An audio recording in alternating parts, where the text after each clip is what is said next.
Daqui a instantes, ainda em conjuntura, vamos conversar com o presidente da OAB de Alagoas, Nivaldo Barbosa. Agora a gente conversa com a deputada estadual Jó Pereira, do MDB. Deputada, obrigada por atender nosso convite, agenda apertada, mas graças a Deus conseguiu esse tempinho.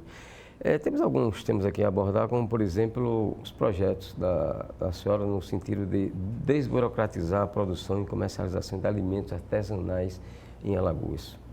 Como que a senhora poderia explicar qual é a sua pretensão realmente? Bom dia, eu que agradeço o espaço, né? A agenda, embora apertada, sempre tem espaços para a gente estar conversando, dialogando, né, com pessoas como você, com toda a sociedade alagoana. Acho que isso é importante. Esse projeto de lei é um projeto que nós protocolamos na Casa desde a legislatura passada. Ele tratava especificamente da produção artesanal de queijos e nós, essa legislatura, ampliamos, trazendo para a produção artesanal de alimentos de origem animal e vegetal. Importante para Alagoas, porque hoje o que nós temos é um mercado, né, que não é regulamentado. Ele apenas utiliza como padrão a legislação federal, e a legislação federal ela é utilizada para o pequeno e para o grande produtor. Ela traz exigências que ultrapassam a capacidade desse pequeno produtor, e aí com a colocação dessa regulamentação, a gente pretende organizar uma cadeia produtiva que, organizada, com certeza, irá gerar mais emprego e renda, principalmente no interior de Alagoas. E a gente fala aí da produção artesanal de queijo, a gente fala da produção artesanal da farinha de mandioca, né? A gente fala da produção artesanal de carnáceos ali na região de Viçosa. E todas essas pessoas, Flávio, estavam presentes na audiência pública da última segunda-feira, né, na Assembleia Legislativa. O gabinete recebe contribuições até hoje, com relação a modificações no projeto, opinião de pessoas que participaram e que têm interesse na formação dessa legislação. Então, assim, muitos deputados participaram, esse é um trabalho conjunto da Assembleia Legislativa, e aí a gente pretende fazer essa regulamentação e dar possibilidade para que esse pequeno produtor faça a adequação da sua produção à legislação. Bom, a senhora também está empenhada na criação de um plano estadual de políticas para mulheres. Quais são as suas propostas nesse sentido? Hoje nós estamos discutindo na Assembleia Legislativa, na verdade, o Conselho Estadual de Direitos da Mulher, junto com a Secretaria Estadual da Mulher e de Direitos Humanos, fez a formulação do plano.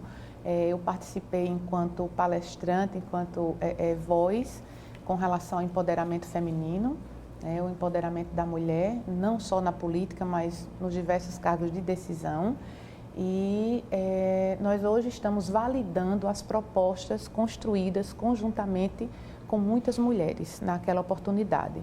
E validando as propostas, trazendo a sua correlação com o orçamento que já está na Assembleia Legislativa, sendo discutido por nós, a Lei Orçamentária Anual e o Plano Plurianual também, que serão as políticas públicas que irão balizar a atuação do Estado de 2020, né, a 4 anos. Então, nós temos até 2020 até 2023, o PPA vai trazendo essas políticas públicas. Então, assim, é um momento importante, é a primeira vez que Alagoas constrói um plano de políticas públicas para mulheres, trazendo a questão do enfrentamento à violência, com serviços especializados de abrigamento, de acolhimento dessa mulher vítima de violência, de prevenção, sendo a Secretaria da Mulher uma secretaria intersetorial, né?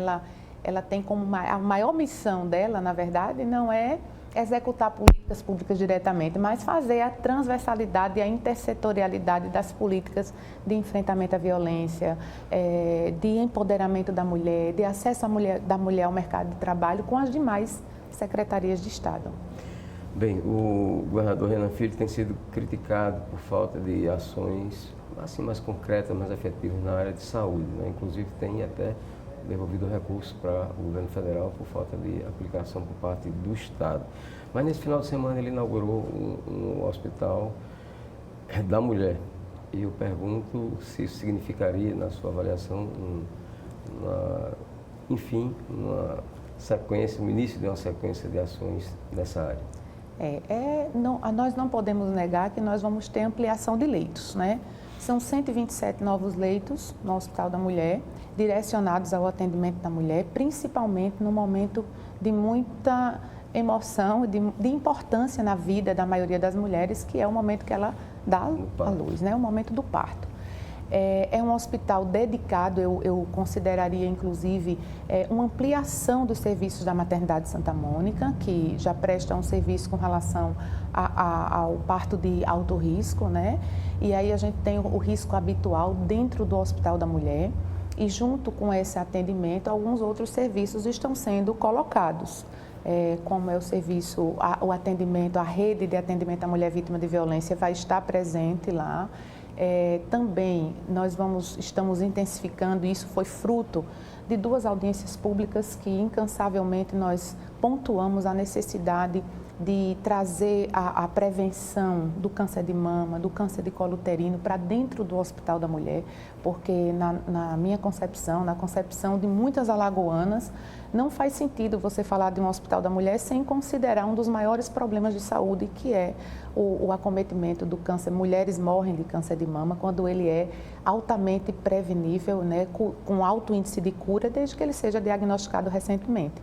Então, temos a possibilidade, dentro desse Hospital da Mulher, de implantar o parto humanizado. Foi uma lei de minha autoria na Assembleia Legislativa que garante o parto humanizado no estado de Alagoas, que essa mulher tenha condição de optar e de opinar, de participar, né, da escolha do parto, a possibilidade de ser acompanhada por uma doula, que hoje é uma realidade. Então, o Hospital Tais, o hospital que, inclusive no vídeo que eu coloquei, que foi apresentado durante a inauguração, que é carinhosamente chamado de Hospital da Mulher, ele é sim uma ampliação de leitos, mas nós precisamos acompanhar os serviços que lá vão estar sendo prestados, precisamos cada vez mais incentivar o Estado no sentido de ampliar a oferta dos serviços que a mulher alagoana precisa.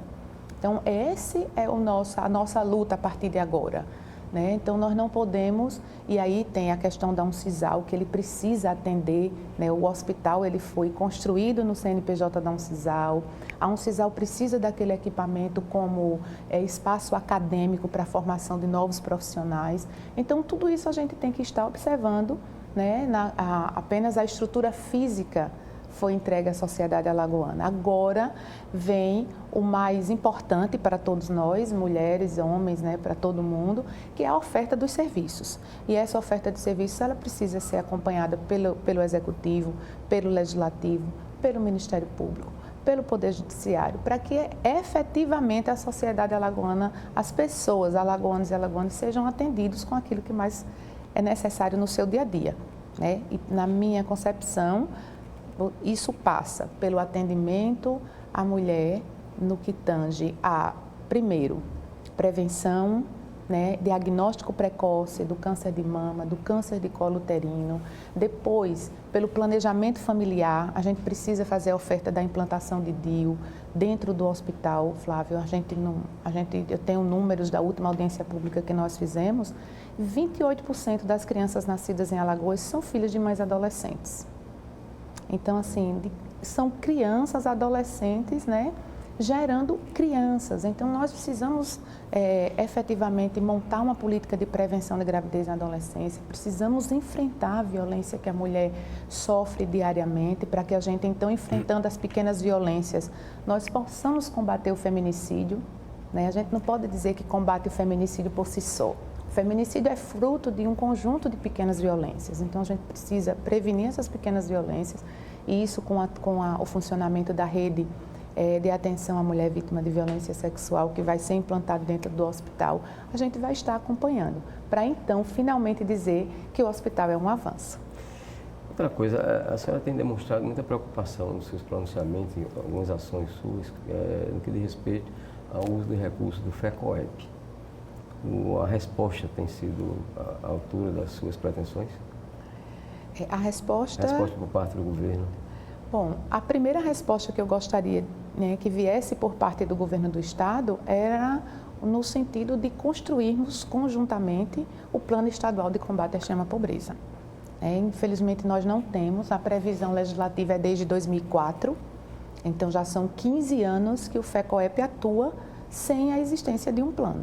Quando você não planeja, e aí a gente vê, quando a gente diz que o gestor tem que ter coragem, tem que ter espírito aventureiro, na gestão pública a gente precisa planejar. O espírito aventureiro não cabe mais, a gente precisa planejar. Planejar significa colocar, definir metas, né, as estratégias e como vamos alcançá-las. E aí você não tem uma definição do que investir com o recurso do fundo. E aí, para completar, o Conselho é constituído majoritariamente por pessoas que representam o Poder Executivo, né? Na formação original do Conselho, isso desde 2004, a representação do Executivo ela é predominante. Né? A pauta é feita pelo presidente do Conselho, que é ou o governo do Estado, ou o governador do Estado, ou o secretário do Gabinete Civil. Então, não existe uma dinâmica que prestigie, inclusive, o posicionamento das pessoas que representam a sociedade civil dentro do Conselho. E aí, para completar, Flávia, nós fizemos um paralelo do plano plurianual que está em execução, né? É o último ano desse plano plurianual, com o FECOEP. Existe um dos eixos que é o combate à extrema pobreza. E dentro desse eixo do plano plurianual, nenhuma dessas políticas públicas estão sendo prestigiadas pelo FECOEP, a não ser o cofinanciamento de alguns CRAs e CREAs. Então, assim, a política de ação social, de desenvolvimento e de assistência social, ela é prioritária dentro do FECOEP e, infelizmente, ela não vem sendo, na prática, prioridade. Né? A gente tem o PAA, que é o Programa de Aquisição de Alimentos, que compra da agricultura familiar e entrega o alimento às pessoas que em vulnerabilidade social. Esse não foi executado embora tenha sido aprovado pelo Conselho, não foi executado pela Secretaria de Estado de Agricultura. Né? Nós temos, inclusive, o MIPAS, que é o Módulo Irrigado de Produção ao longo do Canal do Sertão, que poderia gerar emprego e renda naquela região através de pequenas produções, de pequena produção agrícola. Um projeto do FIDA, né, que é o Banco Interamericano de Desenvolvimento Agrícola, e aí a gente tem tudo isso aprovado pelo FECOEP, mas não executado. E aí a gente precisa, além disso, Flávio, temos a desvinculação de 30% da receita do FECOEP, que a cada R$100 que é arrecadado, R$70 você direciona para utilização de acordo com o comando do Conselho e R$30 ele é desvinculado dessa finalidade e é utilizado, fica a critério do governo utilizar em custeio, em investimento. E aí a gente já tem essa desvinculação e o que não é desvinculado é direcionado para políticas públicas que efetivamente não, no seu eixo final, né, no seu objetivo final, não prestigiam o combate à extrema pobreza. A senhora tem como suas principais bases eleitorais o interior do Estado, né? E interior predomina, até lógico, a gente dizer, predomina a agricultura aqui no Estado, como o de Alagoas. E esse ano houve um problema sério, o governo não distribuiu sementes para o plantio. Como é que isso tem sido discutido, tem sido avaliado lá na Assembleia? Na Assembleia Legislativa, nós insistentemente temos cobrado ao governo do Estado, né? Infelizmente, a agricultura, né, a agricultura, a pecuária, né, ela tem o seu tempo. Né? Ela tem o tempo da chuva, o tempo da colheita, o tempo do plantio, e infelizmente esse tempo agora passou. Né? Embora a Assembleia Legislativa tenha se posicionado cobrando, né, a execução do programa de sementes, o governo do Estado, inclusive o próprio FECOEP, tem aprovado o espaço das sementes crioulas, que são extremamente importantes para que a gente possa preservar o nosso material genético, principalmente a semente que tem eu poderia dizer que tem uma intimidade maior com o semiárido alagoano. Então é uma semente que, além de germinar, produz, é uma semente que tem mais vigor no semiárido, mas infelizmente o governo descontinuou o programa de sementes esse ano, né? Foi feito um cadastro junto às secretarias de agricultura dos municípios com a demanda, a título de que o programa nunca foi acompanhado em termos de produtividade, né? A entrega era feita, mas não era acompanhada a produtividade. Nós sugerimos ao governo do Estado que, já que não conseguiu ampliar o programa, ampliar não, executar o programa de sementes, que ele utilizasse esses recursos para executar o programa de aquisição de alimentos. Porque o agricultor que fez o esforço de comprar a própria semente e que agora vai produzir, esse agricultor seria prestigiado com o escoamento, com a garantia de preço do seu produto, com o escoamento mais facilitado da sua produção. Então, mas infelizmente a gente ainda não viu nenhuma ação do governo do estado no sentido de prestigiar principalmente a agricultura familiar, e eu falo isso, Flávio, como você disse, os municípios que compõem a base eleitoral ali da região, né, do Agreste Junqueiro, Teotônio, Campo Alegre, principalmente o município de Junqueiro, que é a minha terra natal, tem como base econômica muito forte a agricultura familiar. Com a produção da mandioca, do milho, do maracujá, do abacaxi, do amendoim, então da própria cana-de-açúcar, né? Então, para que a cana-de-açúcar não prevaleça como monocultura, nós precisamos encaminhar o desenvolvimento econômico do estado através da agricultura de pequena produção, dos pequenos produtores. A senhora é filiada ao MDB, o mesmo partido do governador Renan Filho, mas é apontada como uma pessoa independente na Assembleia em relação a essas questões de governo. Finalmente, a senhora é oposição ou é governo? Ô Flávio, eu costumo dizer que eu sou deputada estadual por Alagoas, então eu prestigio e tenho uma visão diferente do governo do estado em alguns aspectos, né? Eu acho que nós precisamos otimizar o que é política pública efetiva, o que é positivo para o estado de Alagoas e apontar os caminhos que consideramos que não são os melhores caminhos, né? Eu tenho visão diferente, mas aponto como direcionamento o desenvolvimento do nosso estado. Eu acho que isso precisa prevalecer no mandato de qualquer deputado, de qualquer detentor de cargo público, seja ele deputado, seja ele vereador lá nas câmaras de vereadores, né, prestigiando o desenvolvimento do seu município, sejam os deputados federais prestigiando sempre o desenvolvimento do estado de Alagoas. Essa é a nossa maior missão.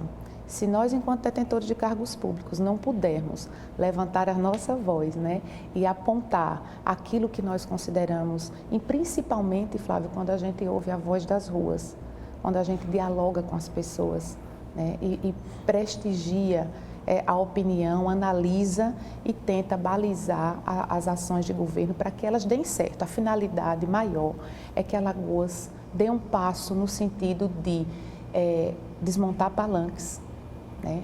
Nós não precisamos estar os 4 anos de governo com os palanques montados, eleitoralmente falando, e nós precisamos, e nós possamos conjuntamente, num esforço suprapartidário, no esforço de todos em prol de Alagoas, seja prefeito, seja governador, seja deputado, seja vereador, né? Seja servidores públicos. Então, nós precisamos caminhar nesse sentido.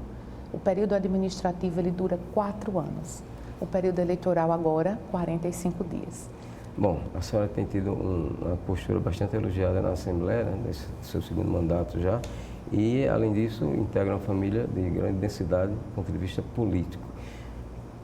Certamente por isso que, vez por outra, lembro da senhora disputar um cargo majoritário, Senado, governador ou vice. E aí, quais são as suas pretensões em relação a isso? Flávio, dizer que a gente não tem pretensões, né, eu acho que é normal. Eu já disse isso, inclusive, em uma entrevista que fiz em outro canal de comunicação.